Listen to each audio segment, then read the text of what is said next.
Bà xôm group chùm riêng số bốc bài bóng ổn hoặc này đã để dùng tam đàn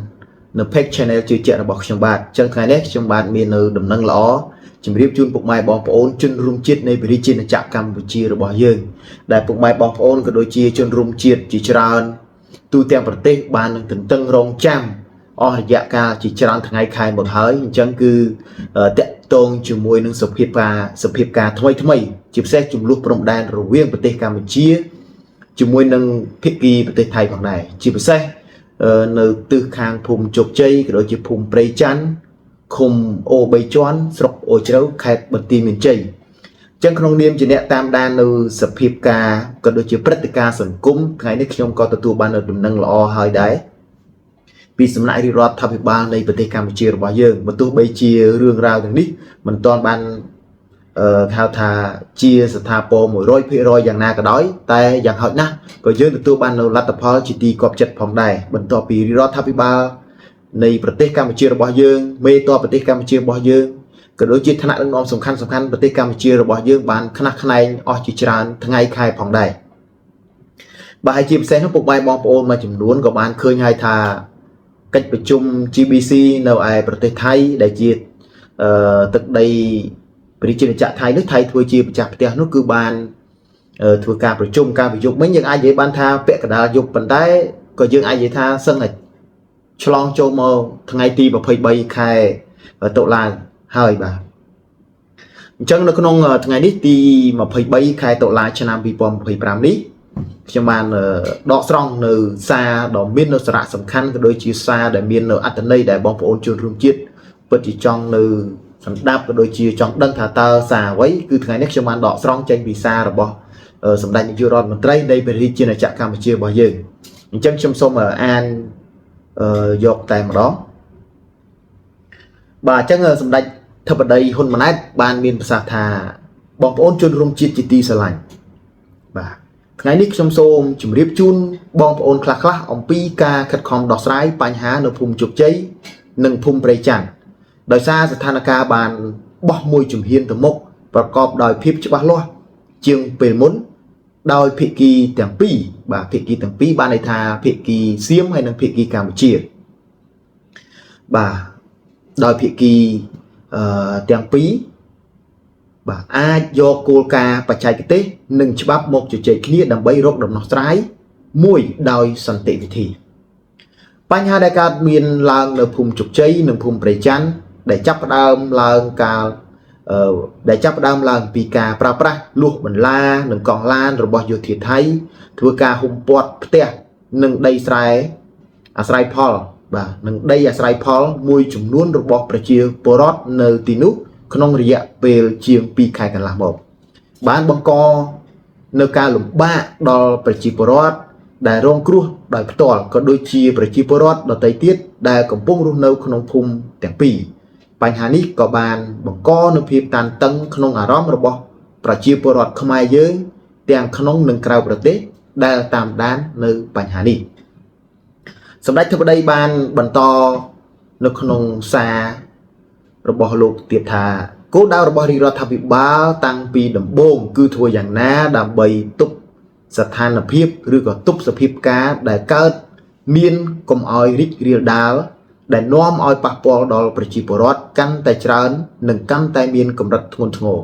ក៏ដូចជារកគ្រប់វិធីដើម្បីដោះស្រាយបញ្ហានៅនឹងកន្លែងឲ្យបានឆាប់ជាទីបំផុត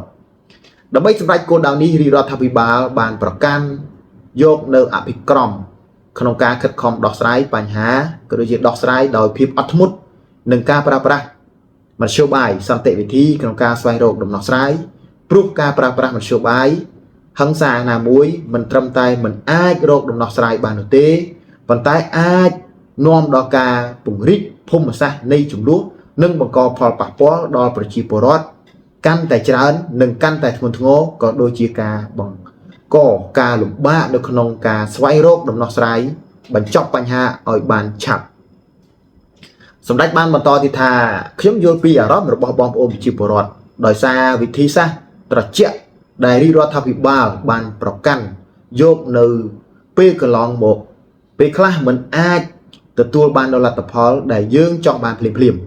ខណៈដែលការស្វែងរកដំណោះស្រាយហាក់ដូចជាគ្មានលទ្ធផលហើយសកម្មភាពជាក់ស្ដែងនៅទីនោះកាន់តែធ្ងន់ធ្ងរទៅដែលធ្វើឲ្យបងប្អូនមួយចំនួនអាចមានអារម្មណ៍អស់សង្ឃឹមនិងគិតថានឹងគ្មានដំណោះស្រាយណាមួយនោះទេបន្ថែមលើនេះសកម្មភាពមួយចំនួនរបស់ភាគីថៃក៏ដូចជាការ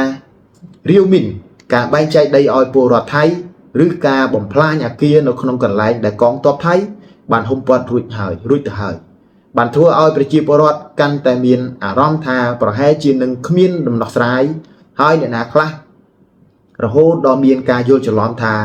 រាជរដ្ឋាភិបាលកម្ពុជាបានលួចឯកភាពកាត់ដីខ្មែរឲ្យគេដើម្បីបដូរយកបទឈប់បាញ់ឬកិច្ចព្រមព្រៀងសន្តិភាពបាទសម្ដេចនាយករដ្ឋមន្ត្រីហ៊ុនម៉ាណែតបានបន្តទៀតថាខ្ញុំសូមបញ្ជាក់សារជាថ្មីថាគ្មានការលួចឯកភាពនៅក្នុងការកាត់ទឹកដីដែលស្ថិតនៅក្នុងដែនអធិបតេយ្យស្របច្បាប់របស់កម្ពុជាណាមួយទៅឲ្យប្រទេសណាមួយដើម្បីដោះដូរជាមួយនឹងការចរចាបទឈប់បាញ់ឬការចរចាសន្តិភាពនោះទេកម្ពុជាមិនរំលោភបំពានលើដែនអធិបតេយ្យនិងមរណភាពទឹកដីរបស់ប្រទេសជិតខាងនោះទេប៉ុន្តែកម្ពុជាក៏មិនយល់ព្រមឲ្យមានការរំលោភបំពានលើដែនអធិបតេយ្យនិងមរណភាពទឹកដីរបស់កម្ពុជានោះដែរបញ្ហាព្រំដែនគឺជាបញ្ហាដែលមានភាពស្មុគស្មាញដែលបានបន្សល់ទុករាប់រយឆ្នាំមកហើយដែលយើងត្រូវរួបគ្នាដោះស្រាយដើម្បីប្រជាពលរដ្ឋនៃប្រទេសទាំងពីរអាចរស់នៅជាមួយគ្នាតាមបណ្ដោយព្រំដែនដោយសុខសាន្តក្នុងរយៈពេលវែងទៅខាងមុខប៉ុន្តែការដោះស្រាយ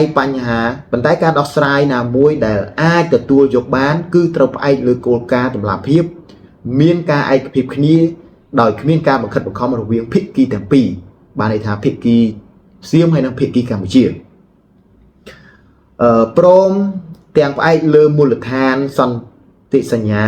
អនុសញ្ញានិងកិច្ចព្រមព្រៀងដែលមានស្រាប់រវាងប្រទេសទាំងពីរនៅក្នុងន័យនេះការងារវាស់វែងនិងខណ្ឌសីមាគឺស្ថិតនៅក្រោមសមត្ថកិច្ចរបស់គណៈកម្មាធិការព្រំដែនចម្រុះកម្ពុជាថៃដែលយើងហៅភាសាអង់គ្លេសថា GBC បាទ GBC ហើយដែលត្រូវដោះស្រាយដោយសន្តិវិធីស្របតាមសន្ធិសញ្ញាអនុសញ្ញានិងកិច្ចព្រមព្រៀងដែលមានស្រាប់រវាងប្រទេសទាំងពីរកម្ពុជានិងថៃ GBC បានធ្វើការរួមគ្នាប្រកបដោយផ្លែផ្កាជាច្រើនក្នុងរយៈពេលជាង20ឆ្នាំកន្លងមកនេះទោះបីមិនទាន់បានចប់សពគ្រប់ក៏ដោយនៅក្នុងកិច្ចប្រជុំ GBC រយៈពេល2ថ្ងៃពេញ21-22 ខែតុលាឆ្នាំ2025ដែលទើបបញ្ចប់